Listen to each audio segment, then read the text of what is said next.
Ipswich Town return to league action for the first time in 29 days at Portman Road, where they have a 100% record in the league this calendar year. So looking to get back to winning ways and kick our season back into gear in the league. This is the Blue Monday podcast.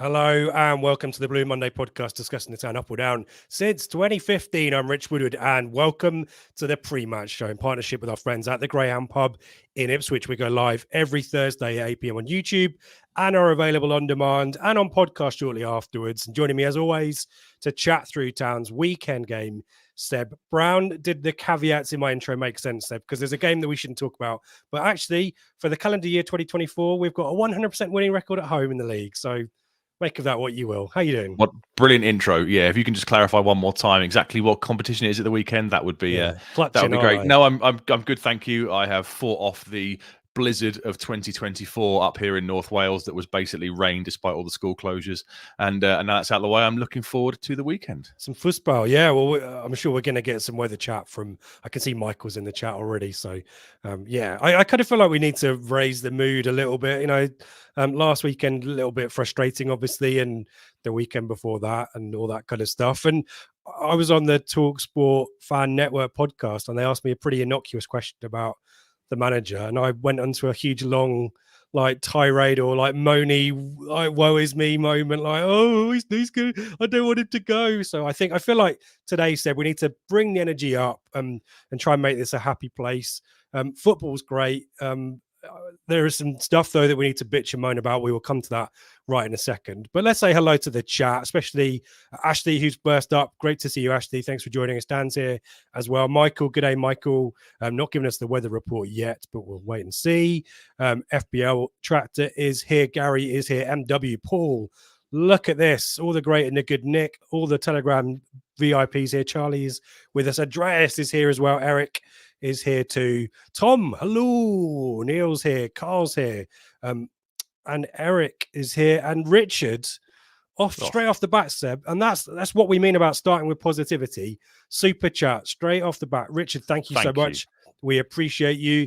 If you want to do likewise on YouTube, there's a button down in the super chat button in the chat. But the thumbs up is also great currency for us as well. But thank you for your support of the podcast, Richard. We appreciate you, as we say. Sharon is here. Looking forward to the show tonight. Always. Have you done good research, Seb? I thought you were doing the research this week. Oh, okay. Well, might be quick. No, we're in a good place. Seb is sorted. Hopefully it'll be good, Sharon. We'll give you the usual rundown and you can pass off our work as your own in the stands on Saturday. Streaky's here. Good evening from a slightly damp North Suffolk. It's grim here too. Carl's got a bit of snow in Leeds. Well, here comes the weather report. Pissed it down in, hashtag weather chat says FPO Tractor. Pissed it down in Frinton. Lovely. I think Michael means wet and steamy, but west and steamy, we'll take that. And he's corrected himself. There we go.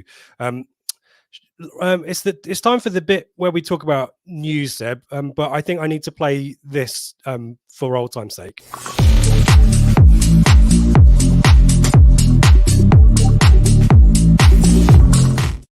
And apologies if the levels were much louder than I remember it. For those listening on podcast and those who have only recently subscribed, that's our the old theme tune to our football feature where we cast the crapness of the game into Football Room 101. And the two bits of news that we've got, so let's start with the most mundane and stupid. This kind of blue card sin bin nonsense. Give me your thought on that. What's the point? What is the point? Why are you trying to fix an issue that doesn't exist? It sounds stupid. Stop meddling with football. It's pretty much okay the way it is. I've got no desire to see Sam Morsey bring somebody down on the halfway line as they're breaking and have to go off the pitch for 10 minutes before he's allowed back on. Because all you'll do is sides will just shut up shop in that 10-minute period where they're down to a reduced number of people, and it will kill off the spectacle of the game. So, yeah, not for me. Stupid. Bigger issues to fix.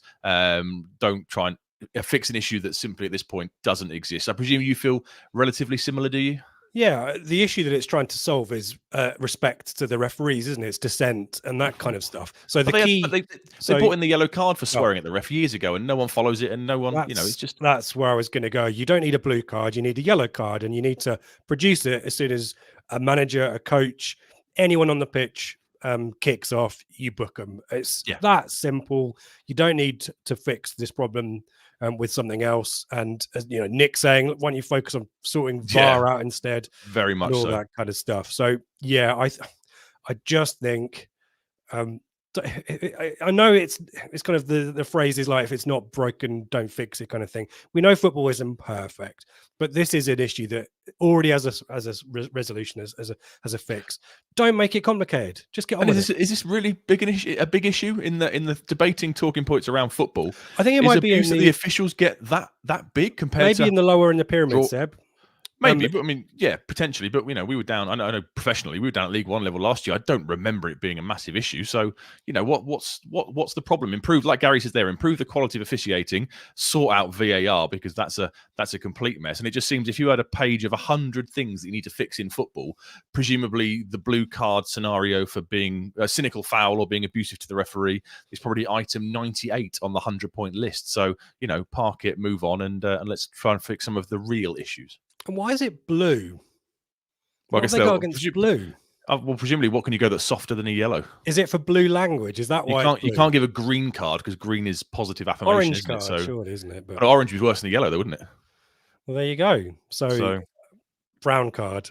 I don't care. It's stupid. Get rid of it. There you go. We've had our say. I think everyone in the chat similarly agrees with that. Similarly, things that can get in the bin are 12:30 kickoffs more generally, and obviously more about that later because we're the 12:30 kickoff, which is grinds my gears. I hate 12:30 kickoffs more generally. They just ruin the atmosphere. Always kind of a bit of a coupon buster as well. Not that that's a factor, but it just ruins the spectacle having them so early.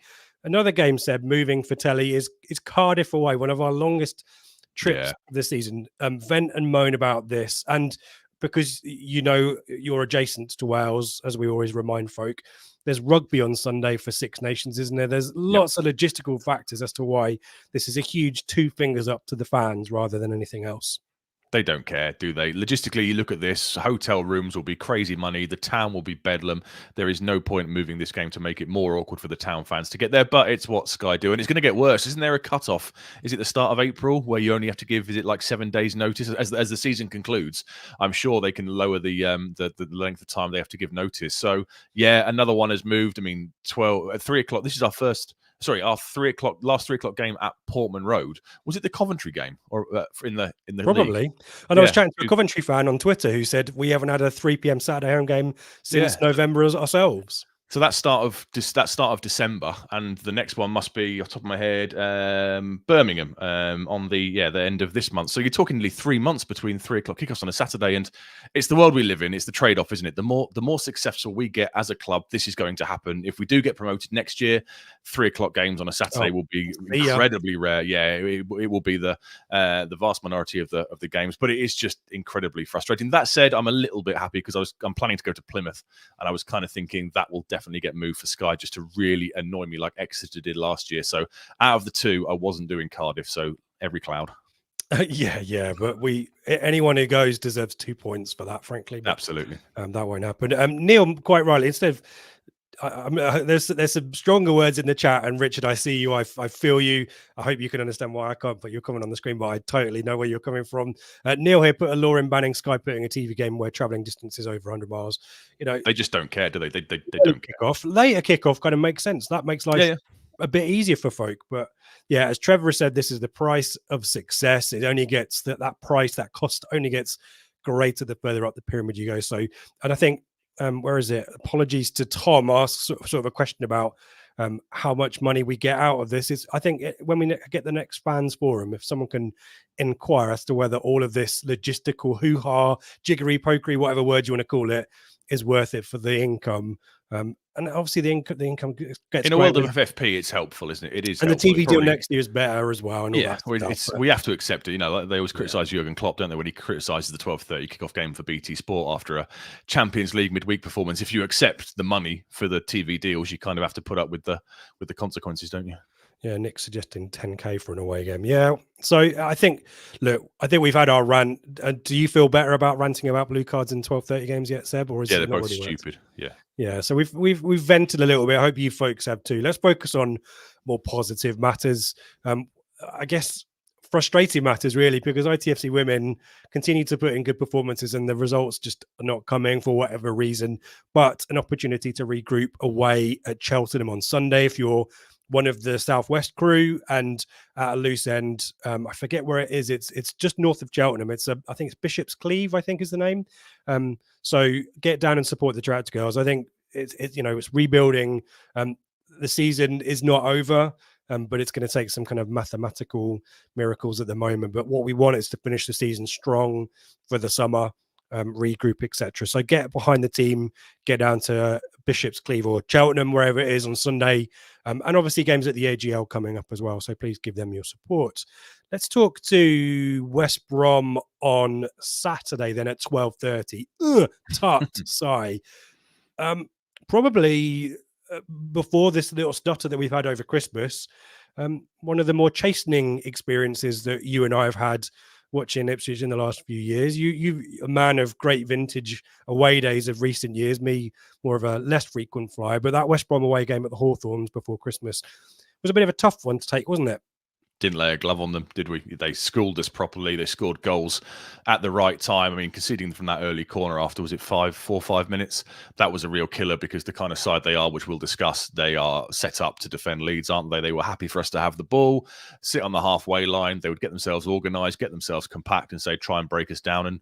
And we just couldn't. And I guess if we score early in the second half, maybe it's a different game, but we conceded 2 minutes into after the restart. And yeah, I don't think we laid a glove on them that night. I think they did a job on us. And they are very, very impressive at the Hawthorns. There's no kind of, we came away from it and we said, didn't we, if we can follow this up with wins against, was it Millwall and somebody else pretty quickly afterwards? And we did. We were on a winning run Watford, again, which is what we've tended to do. Obviously, we bounced back quite well from adversity. So yeah, they just scored us that night. They were better than us in pretty much every aspect. Scored us a little bit kind of tactically, and the one thing you don't want to do against a Carlos Corberan well organised West Brom side is go behind early, isn't it? Yeah, and give them something to hold on to. And the goals were very, very akin to the kind of goals that we've conceded of late as well, weren't they? Not stopping the cross, not getting in front of the ball at a set piece, and then just caught out really as well, weren't we? So, yeah. But, I mean, probably a few months ago, maybe, a lot of people weren't really focusing on West Brom, but they have consolidated the kind of position in the kind of two remaining playoff spots, as it were, and a lot of credit's got to go to Carlos Corberan for doing that. Very highly rated manager, Seb, and the Corberan effect, as it were, is in full swing at West Brom, isn't it? Yeah, they're kind of the best of the rest. That's what I've titled them on the script, aren't they? They're not good enough to be in this shootout for the automatics. They kind of their last year of parachute payments last year, so a bit of a reset both on and off the pitch for them this year. And I think the reason we did our recap with Gab in midweek, and we did the 1-24s in the summer, and I think I put them in the playoffs or just outside the playoffs, I think, and it was pretty much all because of the manager. I think you put a different manager in charge of this side, and I wouldn't have had them anywhere near as high up the table. I think Corberan is an excellent manager at this level. Obviously got a track record with Huddersfield and stuff, and I think he's the main reason they are in there punching, and they're going to have to. It's kind of bunched up a bit the table, hasn't it? In the last few weeks, they're kind of fifth. I thought they would comfortably see out fifth, and they would have kind of a bit of a buffer to sixth, and it would be a host of clubs fighting for that sixth place. But it has tightened up recently, mainly because of West Brom's really poor away form and their inability to win at sides that are hunting them down away from the Hawthorns, which we'll come on to. They just need a bit of consistency. I had them nailed on for that fifth space, but maybe in recent weeks, given how things have gone, they might be in a bit of a battle, I think. Yeah, a little bit of a Jekyll and a Hyde team home and away, aren't they? Do you want to give us the form guide as things stand? Certainly, as you said, fifth in the league, 48 points, won just about half their games, haven't they, and a positive goal difference. But Talk to us about the form in the last 5, and then talk to us about the away form as well, Seb. Yeah, so overall, home and away, they're 6th in the 5-game form table with 3 wins and 2 losses. The wins were all at the Hawthorns. This will become a common kind of theme. They are very good at the Hawthorns and pretty poor when they're away on the road. So the wins were at home to Leeds, impressive. Blackburn and Birmingham, okay, probably 2 sides they probably should be beating. Lost away to Swansea, which looks a poor result given how open they've been recently since the new manager came in. Lost away to Norwich as well. And this away form is just surprisingly poor. It's 15 points from 14 games. Go on, you're going to say something. I know. I'm a fan of patterns, and my intro hopefully is now becoming clear as well, folks. Win, lose, win, lose, win, and they are win at home, lose away, win at home, lose away, win at home, lose away.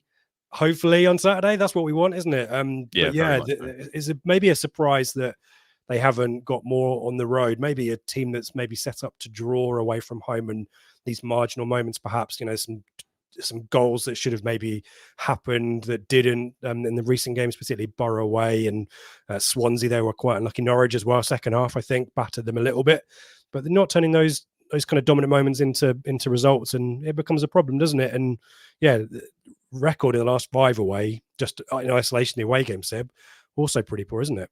Yeah, 4 defeats in the last 5, and they've lost the last 3 on the bounce on the road. So the defeats were Norwich, Swansea, Middlesbrough, and Sunderland. And that's what I mentioned at the start about the chasing pack behind them. The fact they couldn't beat Norwich, couldn't beat Sunderland, couldn't beat Middlesbrough, even couldn't get points from them, does suggest they've got a problem, and they are being properly closed down by that chasing pack. And I think unless they sort out this away form, even make it slightly acceptable, like I said, 15 points from 14 games is what? It's relegation form away from home, isn't it? A point a game, roughly. It's not going to do any pull up any trees across a season, and all they have to do is tweak that ever so slightly and turn that into 1.2, 1.3 points away from home, and they'll probably sit quite comfortably in 5th and can prepare for a playoff campaign against Luss, Leeds, Southampton, whoever doesn't make it in the 4-way shootout at the top. The home form is very strong, but this away form is a real conundrum for them. Maybe left it a bit late against Birmingham last time out. Do you want to give us some information about that one? It wasn't a classic, was it? Yeah, not a classic one. 85th minute winner from new signing Andreas Weimann. They signed him from Bristol City in the window. Ex-Villa, can play right, can play left, can play through the middle if need be. 50% possession, 10 shots, 2 on target. The XG, hello XG fans, not overly different. It was 0.71 for West Brom, 0.68 for Birmingham. I watched the highlights. When you watch a 2-minute highlight clip, and the first thing is like a 30-yard kind of one that trickles through to the goalkeeper, that it's not going to be a classic game, and that was very much what it was. But they got the job done at home, as they have tended to do so far this season.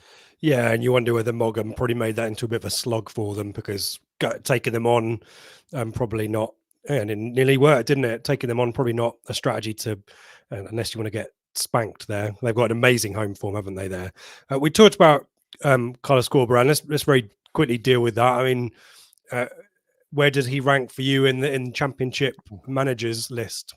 Well, McKenna for me in this league, McKenna is obviously top. I think he's in the top 3, I would suggest. I mean, me and Ben had this discussion. Can you really kind of rate Maresca based on the kind of cheat code he has at Leicester? Yeah. We're not sure if you can rate him this season. Russell Martin's in there as well, obviously. I think my top 3 would be McKenna, Russell Martin, and then probably Corberán, given the relative resources he has compared to certainly the 3 parachute sides. I think he's doing an excellent job there, as he has done when he was at Huddersfield previously. He's known for taking this Huddersfield side to Wembley, loses to Forest, unluckily in the playoff final. I think they were denied a fairly blatant penalty by VAR. Came through, had a spell at Leeds in charge of the academy, didn't he? He moved out to was it Greece he went to, I think? Yeah, Olympiacos. Did get sacked from there, but he gets appointed at the start of last season, the October of last season. They started with Steve Bruce. They were in all kinds of trouble. I think they were second bottom, a few points away from safety. He comes in, wins 9 out of the first 10 games, nearly gets them into the playoffs. He's nearly got a 50% win ratio of his 65 games in charge, averaging 1.65 points per game, which gets you 76 across a full season, which is comfortably 4th or 5th, I'd imagine, in a normal season. Gets you into the playoffs. Yeah, linked with Leeds when they got rid of Jesse March. Was it when they brought in Big Sam, or was it when they got rid of, I don't know, when Jesse March left? I think they were rumours that he would go back there, having been an academy coach there, but he stayed. He signed a new contract with West Brom, and yeah, I think he's a really impressive manager and probably in my top 3 in the league. Am I being too praiseful there? Do you hold him in similarly high esteem, or is he not as high up the list for you? I mean, you've got to give enough respect to Farker. I know it's horrible to say that as Ipswich fans, but look at the resources he's got. Oh, of course, but he's still got to get them up. And there's enough parachute teams, including his old club, we hope, who are lingering around the mid-table and can't get upwardly mobile. So we can't dismiss actual promotion credentials from a manager. But yeah, in terms of we like a young up and coming manager, and they're kind of Martin, McKenna, Corberan kind of tick the box as kind of the studious development kind of coaches, don't they? Where Sparker's got his leather jacket and his guys. He loves his guys. But yeah, Mogga's underrated. I think Mogga gets in the top 10 for me. But easily.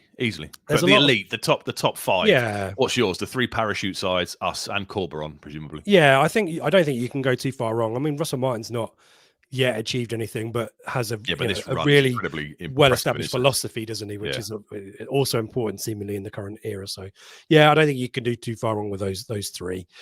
Let's talk about football history when it comes to Ipswich and West Brom, because I dug this out. I think someone tweeted us earlier about it, and I happened upon it when I was checking through the trying to find kind of good moments against West Brom at home. There's a point between the 20th of October 1984 through to the 13th of September 2003 where West Brom failed to beat us across 25 games, and all but one of them was in the league as well. So and then they beat us 5 games in a row after that. But nevertheless, I think that's home and away, by the way, not just at Portman Road. But it's a team where we've got a decent overall record against them, haven't we? But they probably had the better success in terms of pyramid success than we have of late. Yeah, very much so. I mean, recently, in terms of our history, it's 34 wins for us, 17 draws, and 23 West Brom wins. Like you say, they've kind of been, they were the poster child for a bit in the Premier League, weren't they? Of kind of the side that went up, got the payments, came back down, rebuilt, went up again, and managed to kind of stay up there. But I guess as these Premier League sides who are fighting for survival know, it only takes one summer of bad recruitment or a poor managerial choice, and you can very easily get sucked back down there. The overall record, like I say, we are out in front. At Portman Road, though, we've not beaten them for a little while. The last time we won was a League Cup game under Roy Keane, but it was the game before the famous Arsenal semi-final. It was before Christmas. I think it was snowing, if I remember rightly, and we win 1-0 with a Grant Leadbitter penalty. But the last win in the league at Portman Road was on New Year's Day in 2008. Oh, I remember it. That's Magilton's second season, the year we were amazing at Portman Road and awful on the road. We won 2-0, Jason DeVos and David Wright with the goals. And you know what I'm going to do now, don't you? Oh, man, yeah. Which one do you want? Do you want the one you were at, or do you want did you go to the League Cup game? No. Okay, so pick the League Cup game's a bit of an outlier. Can I buy myself some time? Because there's some stuff in the chat we can put up, and maybe you're just waiting for people to put names in the chat. No, well, I need it's Danny Haynes in there. Danny Haynes is my first name. Eric gets the in the QI kind of thing on the back wall, the white text. Yeah, the semi-final of the FA Cup. Obviously, Chris ran the 7-0 Mariners debut, I think, is if that's what you're talking about. Neil talks about a 7-0 and a 6-1 in the 70s and 80s, and Neil remembering that too. Highbury 78 says Ian, tick in the box there. And yeah, there you go. Mariners' first goal for Ipswich that night, and Wymark scored 4. More recent vintage, if you're a millennial, 5-0 win in January 1997. I can't remember that game at all. I have no recollection of that game. The only reason I remember it is because the West Brom fans were joining in with chants with the home fans. It was so depressing for them to watch. It was kind of gallows humour, and it was quite an enjoyable, obviously, afternoon for us because we were 5-0. But interesting attendance, Seb. 2 games in a row in that season, and this is the second where the attendance was under 10,000. Can you imagine such a time? And that's the season we lose to Sheffield United in the playoffs, isn't it? Yes, so it wasn't like we were, in a relegation scrap or something. That seems, I know it was a smaller ground back then. What was the capacity? 22,000 back then, wasn't it? But yeah, still really, really surprisingly low numbers. I remember Neil Midgley scoring in his debut. Yes, 3-1 in the promotion season. Yeah, I remember that one. I remember Horsfield scoring a 90-plus minute winner in a playoff kind of shootout in the Easter of the 2003-4 season, I think it was. He got a very late winner. Yeah, the 1-1 draw. That's when Magilton pushed Johnson in the face and Matty Holland scored. And Yep. I still can't. Right, I'm gonna have to. Well, I'm really happy because no one's put any names in the chat. No, so your plan has completely failed. So you did get Danny Haynes. Yeah, I think it's a 4-3-3 formation, and you've got one of the wingers. This is Magilton's second. This is about 2 months after Marcus Evans buys into the club. So we don't have Macaulay and Norris at this point. No. Liam Trotter. No. Oh, yes. Sorry. Yes. Yeah, get in there. Well done. 2. I'm really Jamie Peters. No, I gave you 2 of the goal scorers. Were you not listening? Yeah, I just assumed he might be playing winger that day rather than David Wright at right back. Oh man, this is tough. Goalkeeper. I rated the goalkeeper. I really liked him. Saved a penalty in his penultimate game. Neil Alexander. That's the one. Yeah, Love Neil Rangers Alexander. the next Great day, show. I think. Yeah. Yeah. So David Wright was the right back. DeVos was one of the centre backs. So another centre back alongside DeVos. Oh wow! Free Rich transfer. Naylor. Probably one of one of Magilton's first signings. I think might be even been the very first signing. Free transfer. Man. Famous dad. Oh, Alex Bruce. Yeah, there Thank you go. Yeah. Dan I Harding. don't think you'll get. I don't know. I don't think you'll get the left back. It was Cito Castro. Do you remember? Was it? Yeah, of course. I don't think. Yeah. You would have got him. 2 more central midfielders. Yeah, I'm gonna need a little bit of help. One was an academy prospect who moved to Palace and played in the Premier League for a while. Retired young, classy player, left-footed, on the ball, could pick a pass. Oh, Owen Garvin. Yep. One was signed from West Ham. We paid a fee for him. Never really got going. I think he was one of the infamous Amsterdam trip people. Wow, no. Gavin Williams. Gavin Williams, yeah, okay. And then you've got 2 more. You've got the main striker and the other winger. I wonder who Neil is suggesting here. Gargantuan. Who's that? Sorry, I missed that clue. Help me out in the chat, by the way, folks. You screwed on this. One of the wingers was signed from a club very close to me up here. Went on to have a brilliant career in the Premier League at international level. No. Lee Martin, that amazing Premier League career that Lee Martin signed had. Yeah, must have missed that. Where you near very you? Close to me. After we played them in an FA Cup game. Oh, John Walters. Yes, and the main striker, one of Dave's favourite players. Oh man, Pablo. Who's better, Shefki or there you go. Yeah. Okay. Wow. Yeah. Goodness me, that was really difficult. I've kind of put that era. I remember the game because it was around Christmas time, wasn't it? Was it New Year's Day or something? It's New Year's Day. Yeah, it's New Year's Day. So that month is the first window under Marcus Evans when the likes of the Macedonian Steven Gerrard signs, David Norris signs, Alan Quinn signs, and we start spending some money. As Jack Swan says there, as someone who plays a lot of Football Manager 2007, those names bring back some great memories. Classic Town, yes. Right, well, let's move away from quizzes that I suck at, and let's talk more about West Brom. Key arrivals, Seb, a little bit of business. We mentioned Andy Vyman joining from Bristol City on loan, 32-year-old striker, 83 goals in nearly 450 career appearances, so very experienced. Yep. A couple of maybe less known names joined on loan as well, all loans, by the way. Yeah, they haven't spent any money. They've still got this weird kind of thing going off the pitch where they're borrowing money from a holdings company to provide working capital for the day-to-day running of the club. The chairman Lai does want to sell, doesn't he? And he's kind of actively talking to people, and they seem to have been in this kind of stage of potential buyout for what feels like about a year now, but nothing progressing. So I assume that's why most of the business in the summer was, in the winter just gone, was loans. As you said, Andrew Vyman joined. Mickey Johnston came in from Celtic. He's a left winger / left forward, 24-year-old Republic of Ireland international, 10 goals in 85 career appearances, was involved in the winner against Birmingham last weekend. And Callum Marshall from West Ham, he signed a new 3 or 4 year deal with West Ham and then got loaned to them. He's a striker, 19-year-old, 3 senior caps for Northern Ireland. A couple of departures, as we know. Mr. Sarmiento was recalled by Brighton and sent to ourselves. He made 20 appearances for them, only 7 starts. He came on, didn't he, at the Hawthorns, if I remember rightly. He came on halfway through the second half. He's obviously gone recalled by his parent club and ended up here. And they sold Taylor Gardner-Hickman, who's a right back, for 1.5 million quid to Bristol City. He was on loan there for the first half of the season, and they've just made that permanent to get a bit of money in the books, I guess, while this potential takeover is ongoing. There were lots of rumours, weren't there, about potential fire sales, and people were hoping some of their better assets might get picked off, but that hasn't happened yet. And I guess if they can get a buyout done before the summer, they can regroup and go again. Regroup, the word of the pod, isn't it? Mikey Johnson, keep a lookout for him. I think Corberon's a big fan of his. Keen to get him involved on loan from Celtic, as Seb mentioned as well. So hashtag good pedigree. Yeah, I think he will be maybe a threat if he starts, as Chris mentioned. And we need to bill Chris's for predictions. He's an absolute stormer. So stay tuned for that. If you're similar to Seb and like it when I screw up and have bad weeks, I've had the mother of all crap weeks in predictions at the same time as Chris having an epic one. He talks about a really tricky winger that they had at the Hawthorn, Sarmiento. More about him later on, Chris. Let's talk about style of play then. I mean, we were very familiar after the game at the Hawthorns. I don't think there's a huge amount of difference home and away, Seb. And in terms of they try to play a progressive style, but maybe more compact, containing. You'll see the banks of four, won't you? Particularly when they're in a defensive phase. But it's a lot to like, and successful for Corberán, isn't it? The style of play. Yeah, in terms of passes per sequence and getting the ball forward, it's pretty similar to us. They're probably the closest on all the various graphs and metrics to us in the division. They are compact. They are disciplined, like you said. The worst thing, as we said at the start of the show, if you go 1-0 down to them and give them something to hang on to, those kind of two banks of four, they kind of alternate between a 4-2-3-1 and a 4-4-1-1. And either way, if you go behind, suddenly you're going to find those banks set up. They're going to let you have the ball up until the halfway line. I remember there being very little space in central midfield at the game of the Hawthorns. A lot of stuff was coming down the sides. I think the cross for the opener came down the side.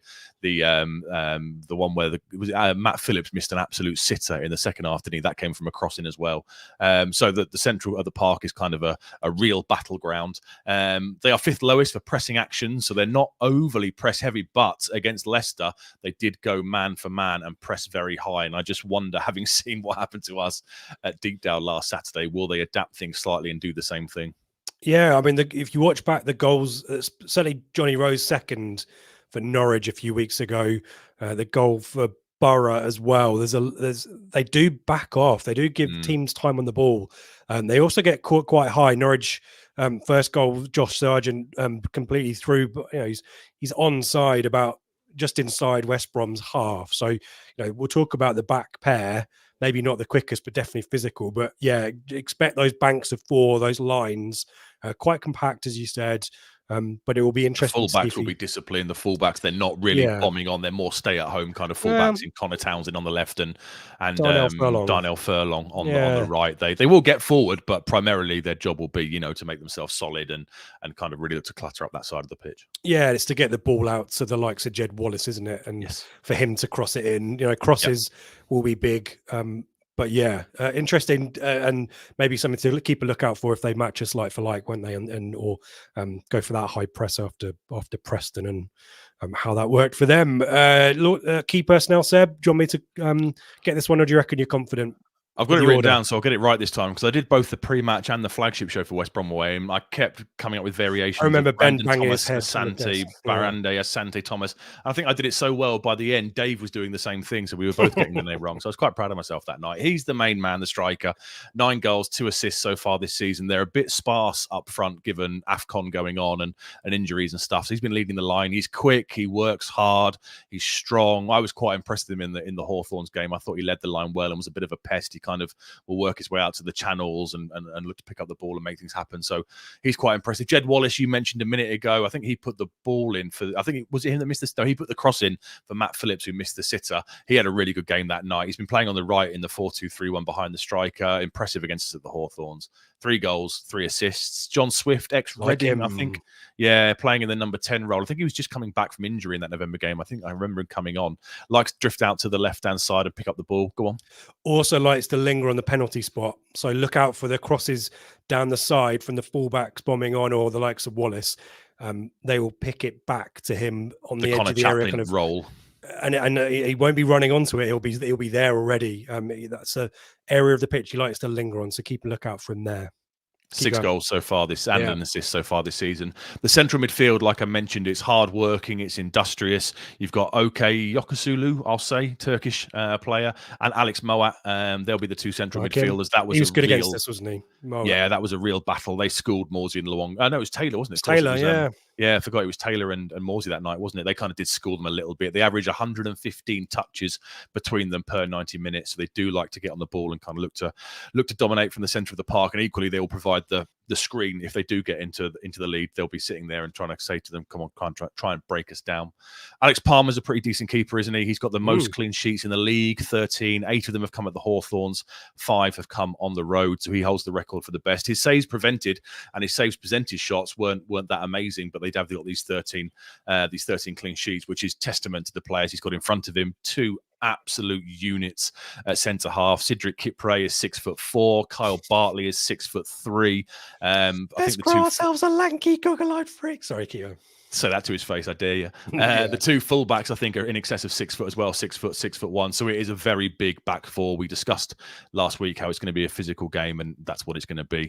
They are also I think the signing of Andreas Weimann has pushed them over. They have replaced Sheffield Wednesday as the oldest average squad in the league at 27.3 years old. They moved 0.1 years ahead of Sheffield Wednesday. And I think it's the signing of Weimann that's done it for them. So it is an old squad. It's a squad that if they don't get promoted this season, they will have to have a bit of a rethink and kind of look to reshuffle things a little bit. They've got Daryl DK, a name some of you might remember from that amazing Barnsley season under Valérien Ismaël a few years ago. He was on loan from Orlando, scored a load of goals. West Brom paid £8 million for him.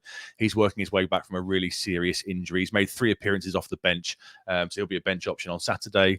And they've got some players missing. Josh Madger from Sunderland Till I Die. Do you remember the young academy prospect who I think went to France. He's out till April. Matt Phillips is out till April.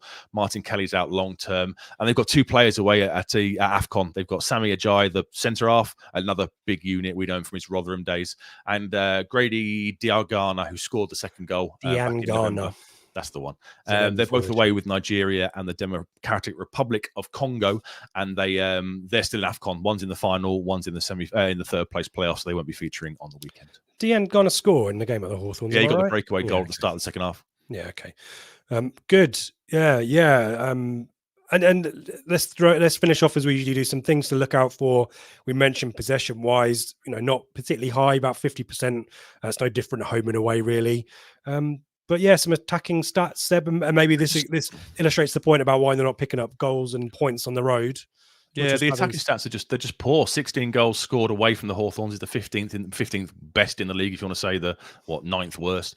10 shots taken away from home is 16th, so they're not a side that gets many shots off. Only 3 of those are on target, and that's 20th, so that's incredibly poor as well. But given the size, as we've just mentioned, with their centre halves and their central midfielders, they have scored 5 goals from set pieces, which is the 7th best in the league, and they are the most crossing side in the division as well. They average 20 crosses per away game, with an average of 6 being accurate, which is also the highest in the division. So the likes of Jed Wallace, whoever plays on the left, they've got a young kid. I think it's Townsend will be over there as well. Or the guy on loan from Celtic, Johnston. Whoever plays in those wide positions will be flinging the balls in for the likes of DK off the bench, Thomas Asante Thomas, Brandon, my mate Brandon. He'll be looking to throw himself at the ball as well. So expect a lot of crosses, which might come on to. We'll discuss our side, what we might do at centre half. Defensive-wise, they are pretty good. Only 16 goals conceded away from home is the 4th best in the division. Only 11 shots conceded per game is also the 4th best. And this one surprised me a little bit. Only 9 fouls per game away from home is the 3rd fewest in the league. Do you think that suggests maybe they're not streetwise enough? They've got this poor away form, obviously. Do you think that's a really quick, easy fix you could do before the blue card comes in and ruins it? Could you be a little bit more streetwise and look to a bit more cynical fouls, maybe, to get yourselves out of a bit of a hole away from home? I don't think that's the issue, Seb, away from home. The issue is converting chances. They create enough, as you mentioned, a high number of crosses. And then, by the way, as I mentioned, the crosses will be low, not just high, played for players in the air. Look out for players running into the box. Stop saying this because it's going to happen now. Well, I'm this is warning. Like when you used to predict a goal scorer or a player to watch. It would always happen. I could only do so much, guys. I'm throwing this out there. If you're listening, ITFC analytics department, then you need to get your midfielders to sit in on John Swift. But yeah, I'm not sure. I think in League One, Seb, I think that's the kind of criticism you level at a team in League One, but at Championship level, I'm not sure it matters a great deal. I don't know. Let us know in the chat what you think. Should teams be more foully away from home in the Championship? And in that vein, Seb, the referee, give us your thoughts on this, because we've had a few select group officials. David Coote is the man in the middle on Saturday. Last time out, he was reffing Spurs v Brentford, the 3-2 win for Spurs. There, he's reffed 2 Championship games. Stoke 0, Sheffield Wednesday 1 with 7 yellow cards and a penalty. Sunderland 5, Southampton 0 from earlier in the season, 4 yellows in there. Do you think select referees are worth it without the VAR? No, they're crap. We had Anthony Taylor in the Maidstone game who missed the penalty on Edmondson, the foul in the build-up to the second goal. We had, what was the guy last week? Graham Scott, was it last week? Whatever his name was, who didn't give a single yellow card despite several opportunities for it. The officials missed the offside. Yeah, missed the offside, missed the pass for the back, second goal. Yeah, missed the back pass thing. So, yeah, I just think these level of referees are so reliant on VAR. They let stuff go in the hope that if they have made an error, it will get clawed back by the people sitting at Stockley Park or wherever they are. And I just, not for me. So far, they have not proved themselves to be elite in any single way. Hopefully, we'll have a different one on Saturday. But the evidence so far is not proving overly endearing. No, so David Coote, you got to set the standard on Saturday. Yeah, and come on, David. Just be better than the other two. David. Yeah. Thank you to the folks over on Facebook who've given us a thumbs up. Matt, Chris, Mark, Gary, Muzz, Mark, Jason, Elliot. We see you and we thank you for your thumbs up over on Facebook. Please do likewise on YouTube as well. Nudges this up. The nerdy league data league tables that I seem to care about, no one else. But might drag a few people over to the chat because we've still got plenty of time left. We are going to talk about us next as well. So get your thoughts. And if you've got a question for Seb or a question for me before we get to the predictions, very happy to hear that. And your thoughts on team selection as well, which is where we're going to go to. But worth drawing your attention to a few bits and pieces. The Greyhound will be open from 9:30 on Saturday with their usual breakfast baps, including vegetarian options and I think vegan options as well. I might be wrong there. Definitely a veggie option though, isn't there? And so, yeah, head down there if you're looking for a good bit of pre-match venue and a great place to be any time of the week, frankly, if you're based in Ipswich. We've got our promo with NordVPN. There's a link in the description if you're listening or watching on YouTube. I think it's a few months off and other discounts that I can't really figure out. But if you are not able to get to the game and you want to find another way to watch it, then that might be the way to do it. I've said as much as I need to say. And there's a 30-day money back guarantee as well from Nord there as well. So what more could you want? Flagship Show back Sunday, 8 p.m. live. As always, we'll be talking about the game after the fact. And it's the Holy Trinity, the three wise men. Ben, Dave, and Joe will be back for that one. And because we know that you guys want some love on Valentine's Day, it looks like we will have a post-Millwall show on Wednesday night on Valentine's Day for you as well. So do keep an eye on our socials at Blue Monday ITFC on Twitter/X or bluemondayitfc.co.uk as our website. Everything you want is there. And also check out our show with Gab as well, our championship kind of recap with Gab.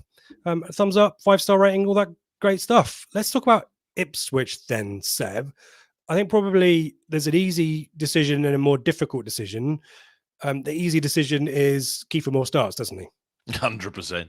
Yeah, yep. Absolutely has to, unless he's injured himself in training or something. Oh, blimey. Who's manifesting crap now? I think he will start pretty much every game between now and the end of the season if he's fit, because the difference he made last Saturday was absolutely epic. And yeah, against those centre halves, you can 100% need him, because although we've said they've got 6'4", 6'3" centre halves, we have a 6'5" battering ram who absolutely bullied Preston's centre backs for 45 minutes at the weekend. And he's now had a full week on the pitch, learning the patterns of play, honing that precision cross from Leif Davis. So yeah, 100% he will start up front, and I think he will batter them to pieces. Lovely stuff. The more difficult choice is whether Sarmiento faces his old club or whether Nathan Broadhead comes back in. What say you, Seb? I think I'd go Broadhead, because it's a home game for one. And the last couple of sub-appearances, you know, the clever drop of the shoulder and the pass into Davis for the first goal, where he looped it to the back post, that came from Broadhead kind of showing a bit of awareness. It would have been easy to get the shot off because he picked the ball up fairly centrally, but he took that extra touch, dropped the shoulder, played Davis in and got a pre-assist, something you love. So I think, being a home game as well, Broadhead might well come back in. Sarmiento, he looked for the ball constantly at the weekend, but he just wasn't quite at it. I know it's against not his parent club, it's his old club, but he's not going to have any real kind of affinity to them, I don't think. So I think I'd go Broadhead, and obviously Kiefer Moore up front. And then I guess centre half is an interesting one, because obviously Wolfenden's done well. Edmondson has been brilliant since the Stoke game, own goal at the weekend, offside, so I guess kind of irrelevant. But Cameron Burgess will now be back, won't he, from Australia? I assume he got back earlier in the week, and he must be good to go. What would you do, given the size of their centre-backs, the size of their team, their set-piece threat? Do you bring him straight back in the way that McKenna brought in Edmondson a couple of times for specific tactical reasons? It's harsh on Edmondson because he has been really good, and he does tend to dominate the ball in the air. He's strong in the aerial challenge, but Burgess just gives that balance, doesn't he, and that extra bit of physicality. What would you do? Yeah, Nick's made a good point here, and Massimo Luongo talked about it in terms of his decision to retire from international football and the deconditioning, because he's not played, has he, Burgess? Hardly at all, I don't think. I think he started one game, didn't he? So he's going to have to get back up to speed, I think. If you knew that he was basically match fit, I'd have him in because I like the balance of the left and right side. And I think there's some good aerial dominance that he can maybe have there as well. And as Michael says here, makes Leif Davis a better player perhaps as well. I just think it's a gamble if you're not 100% sure he's fit. And therefore, probably he'll be. But how's he? It's not a position you can bring him on for 20 minutes. So how does he get fit if you don't? No, but you maybe bring him on, don't you? I think you have to give him 10 minutes, 20 minutes, and then. But it's not a position you can really do that, is it? Centre half. No, but I think ridiculously comfortable in the game. I wouldn't be surprised if he has his own fitness program while he's getting back up to match fitness as well. So I think we'll be putting him through the mill, as it were, to get up to speed. But I think this game is probably too soon. And given the fixtures get a little bit more friendly, maybe this is one game where you don't want to take that risk, particularly given some of the issues. Albeit I know that the personnel is the same as Preston, but you'd like to think we've learned our lessons a little bit from Preston, Seb. I mean, this is the more general question that I was going to get to. And a lot of folk, Charlie's put it here, if we concede an early goal, the game's over. I mean, well, that's the concern, isn't it? We've got good bounce back ability, haven't we? So we know that it's not as extreme maybe as Charlie sets out there, but this becomes a pattern, doesn't it? And it becomes psychological. So what do we do about that? I mean, this is a big question that McKenna and his team are trying to figure through. But what would you do, Seb? It's difficult. You can't just say don't play, keep it tight for 15 minutes because we're a team that wants to attack. Yeah, that's not how we play football. We'll continue passing out from the back, and that's how well drilled we are, and that's what we'll do. And as I said on the Flagship Show, 2 goals conceded in 18 months from directly playing out from the back.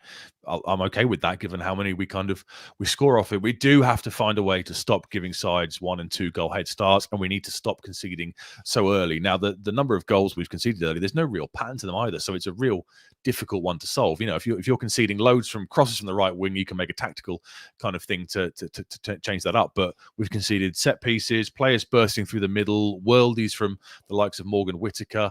Last week was a poor officiating decision, and possibly the first one with the foul on Morsey, certainly the second one with the blatant offside. So there's no real pattern to what we do in terms of the kind of goals we concede early. So it's a real difficult one that they're going to have to work out. But as we've said so many times before with Kieran McKenna, you have absolutely 100% faith that whatever the solution is that our untrained football eyes cannot see, he will know it. They will be working on it, and they will devise a plan to stop it. But we certainly won't stop the whole kind of ethos and the way we play, right, because it's served us so well. We will continue to pass out from the back. People around me in the Cobbold will still kind of go, "Ooh, get rid of it," like they still do, but that's not how we play football anymore. And I guess having Kiefer Moore in the side gives you that option as well. If you do need to, there's no point at the weekend giving Caden Jackson grief because Slacky's not pinging it, 50 yards down the pitch for him to flick on or chest down and bring others into play. That's not his game. With Moore in the side, I guess you do have that option sometimes as well, that if you're caught short a little bit and the ball ends up with Wolfenden or Morsey or Clark in the fullback position and they need to go long, they have that option again because Moore is that focal point you need, who can then bring others into play, hold the ball up and let you get further up the pitch, which we've not had since Boxing Day, whatever it was, 37th minute when George Hurst went off injured. Yeah, and let's be clear, if Ipswich score first, then this is it becomes a non-issue again, doesn't it? It's just about to become a little bit of a pattern there. Did we establish whether you're bringing Sarmiento in or Broadhead? By the Broadhead, way? I went for being a home game and being the last couple of weeks. The like I said, the pre-assist. I love the term pre-assist. The drop of the shoulder away at Preston and the good work involved for the Leicester equaliser. I'd have him in and have Sarmiento as the impact player off the bench at 65, 70 minutes. And maybe as we've said before, maybe he's a home and away player. And yeah, very much so. Also looking for big games from Chaplin and Burns. I think it's important they have big games. We discussed Burns as a big game player so many times last season. He would always pop up with a goal when it mattered. I do remember he got in behind Connor Townsend a couple of times, didn't he, at the Hawthorns game back in November. So potentially that could be another area of exploitation and put this hoodoo to bed about his haircut. And also Connor Chaplin as well. I know he kind of scored against Sunderland, but he's not really been at it that long, and he can sometimes go missing away from home. So being a home game, I'd like to see a big performance from him as well. Kiefer Moore being in the team helps facilitate that Yeah. better than Caden Jackson, doesn't it? So some good debate about the level of international training versus league training at Playford Road, and our mate Dan not only talking about that, but telling us that it's now goal creating action, Seb, rather than pre-assists. Thanks, Dan. So thank you, Dan, for setting us straight on that one. Any other thoughts on team selection? Get them in, folks. If we've missed anything obvious, stick a Q at the start of it. We'll come back to those in a bit. But I've got to blow a load of smoke up Chris Rand's arse, which is going to be lovely for him. So here's the predictions feature.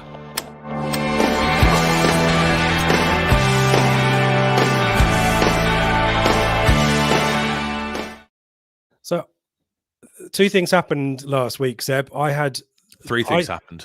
Well, you're two first, yeah. Yeah, well, I mean, and you were involved too. You played along too. I tried to manifest silly results like Southampton drawing at Rotherham and the like, and that backfired spectacularly.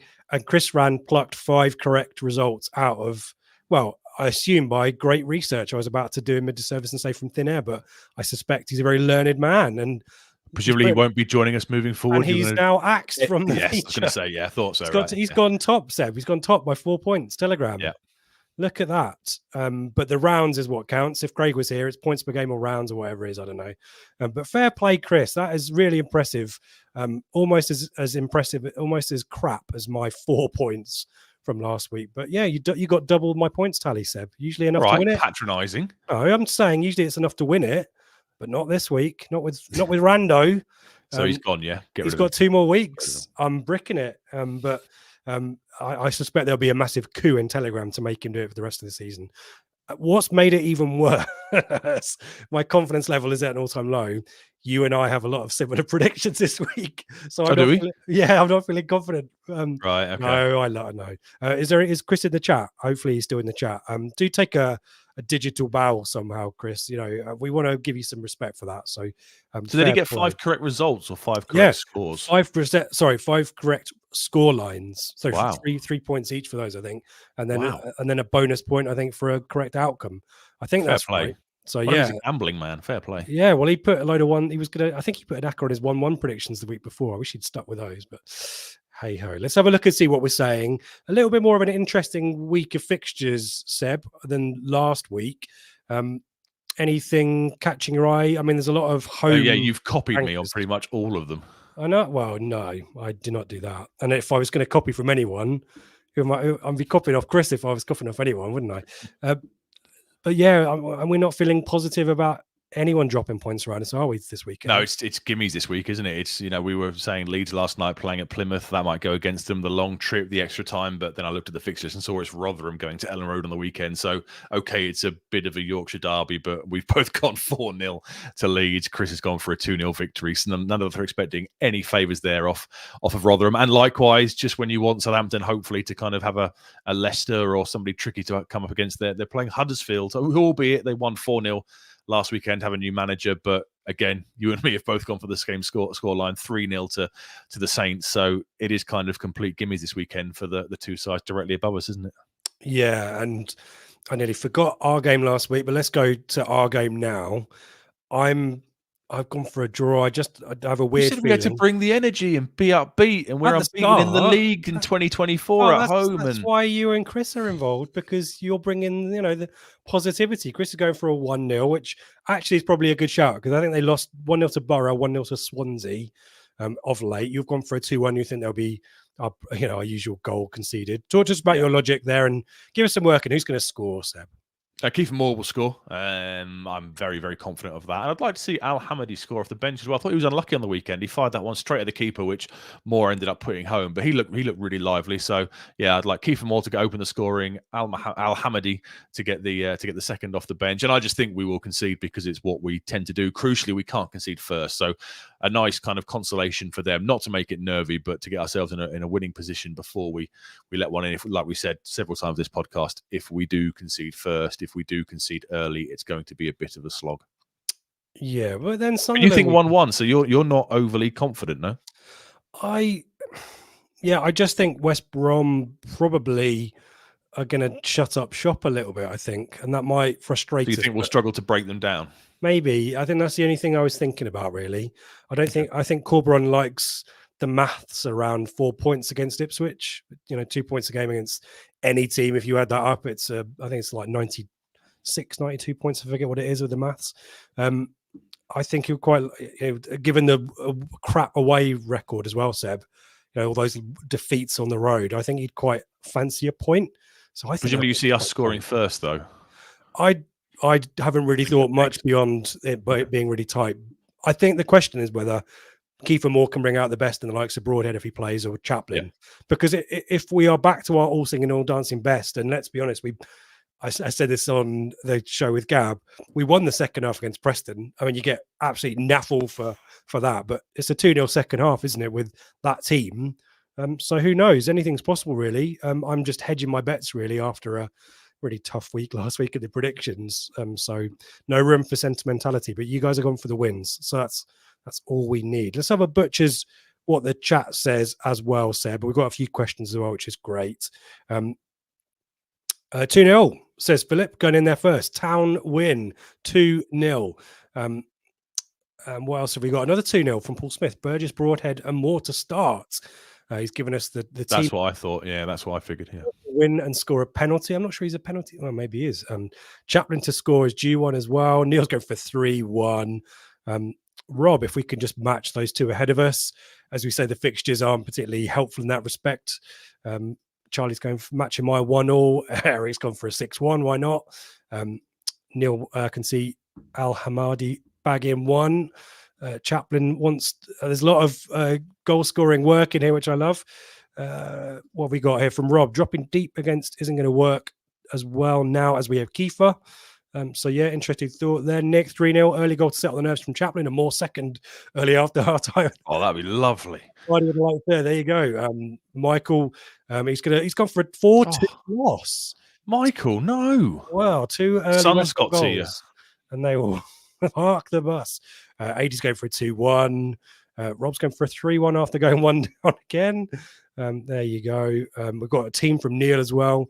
But Trevor, we have to be on the front foot from the start. He's going 2-1. Rich has gone for a 3-1. Burns double, and Al Hamadi. A lot of love for Al Hamadi in the chat. He was really good he was really good when he came off the bench. I thought he put himself about. He was in there for the equaliser. He looked a handful. So yeah, a lot of love for him. Streaky 94, Town win, and Leeds and Saints to draw, and Leicester to lose. I've had a tenner on it. Good for you. Manifesting it, Streaky. The drinks will be on you if that happens, though, I suspect. Let's have a look at the questions as well before we say goodbye to the predictions feature for one more week. Oh, Elliot, question for Rich. How much better have you slept now the transfer window slammed shut? P.S. Never let you into the rumours heard again. Elliot tried to give me some deaf info, said that turned out to be nonsense. But I'm really happy that we don't have to talk about it for another 5-6 months. And I was really happy about being able to shut the match day chat as well on Sunday morning last week as well. Just routine. I like routine, and I hate speculation. So I'm in a much better place. Us all to have fun, folks. No, yeah, exactly right. Someone's got to be the bad cop. Structured fun. No one gets hurt. That's what we want. And I'm happy to. I don't care. I'll be that person. Michael asks about Travis, Seb, whether this might be a game for him. Obviously, we experimented with Taylor at the away game.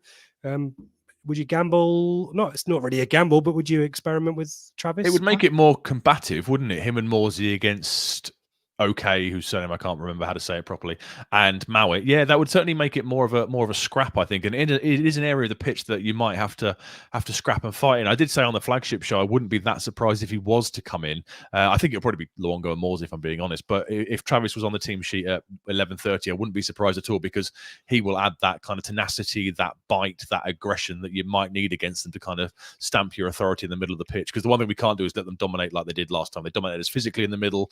They were kind of first to every ball, and we didn't lay a glove on them, and that simply can't happen again. Yep. A couple of people asking about Hutchinson. Do you start? I mean, does Hutchinson need to start Seb until Wes Burns grows his hair back? Yeah, how long will that take? I've got no idea. Obviously, you haven't, but I've got no idea how long that will take for that ponytail man bun to kind of come back. He didn't even have it when he joined us, did he? So I think it's a good 18-month kind of thing he has to get through. Hutchinson's been decent in the last few weeks. I do like him on that right-hand side, cutting back onto the left. The goal creating action for the second goal came from him with the cross to Leif Davis, who knocked it back for Kiefer Moore. So yeah, I wouldn't be up against that at all. I want a big performance out of Burns. He's like many of them since that Norwich game. I know he scored in that game. He's not really looked at it, hasn't he? And yeah, he seemed certainly on Saturday there was very much an unwillingness to try and beat his man and get a run on their left back. He just seemed to constantly kind of cut back and look to play infield, and he made a couple of poor decisions. So I'm really hoping for a big performance from particularly him and Connor Chaplin being back at Portman Road. Yeah, and if you're suggesting Broadhead starts as well, you've got the Welsh trio there. So this is a podcast that loves the phrase covalent bonds. So there's 3 Welsh covalent bonds right there. So hopefully it will bring out the best in Burns. We've got Nils giving us a team here. He's bringing Burgess back in. He's also bringing Travis in, and he's bringing Hutchinson, but playing Burns. So presumably Hutchinson's now left, I guess. Thoughts on that one? I think, probably it's Travis and Burgess. The question marks there, maybe. Yeah, I think so. Like I say, I'd probably go with Burgess, given his physical prowess that we're probably going to need. Hutchinson on the left, I'm not as fond of. I much prefer him on the right. You play Sarmiento, wouldn't you? If you're going to play, if you're not going to play Broadhead, Sarmiento will play instead of him. But I would go Broadhead being at Portman Road and just looked bright for the last few games.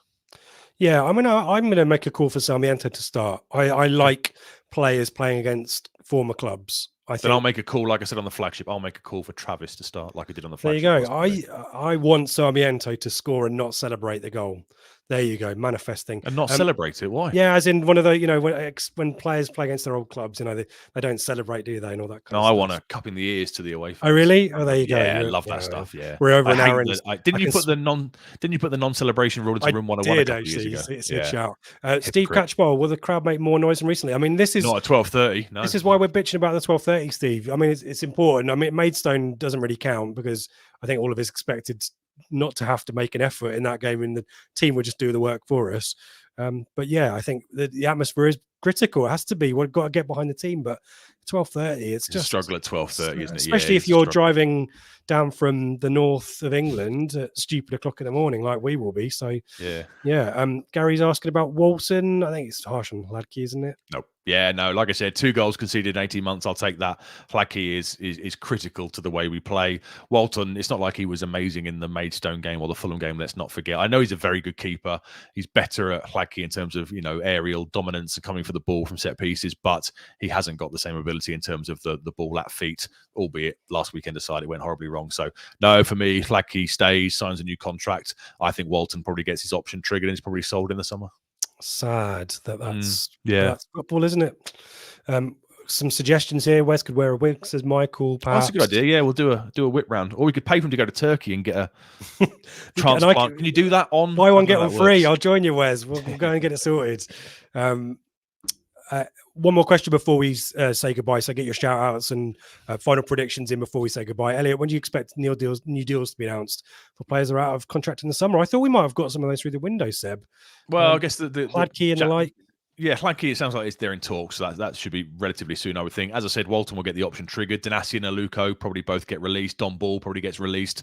Caden Jackson, if he's got an option, maybe you trigger it, but in reality, El Hamadi is probably the replacement for him, so he might well go as well. I think the only other one then is going to be Cameron Burgess, who I'd be astounded if he didn't get a option triggered if we've got one or gets an extension. You're not going to be looking to shift him on, I don't think. So yeah, it'll be a clear out of the squad players, I assume. I can't remember what the likes of Ndaba, El Mazouni, I think they might have options. So you probably trigger them to look to bring in fees as well. But yeah, I think we all know, Danasian's time is coming to an end. Aluko certainly is. Don Ball is. I think it's just the way it goes. Yeah, we move on, don't we? Thank you, everyone, for your predictions, your thoughts, final shout outs and stuff in the chat. Get it in now before we say goodbye. And we'll be back next week to see how many points Chris Rand has got in the predictions feature.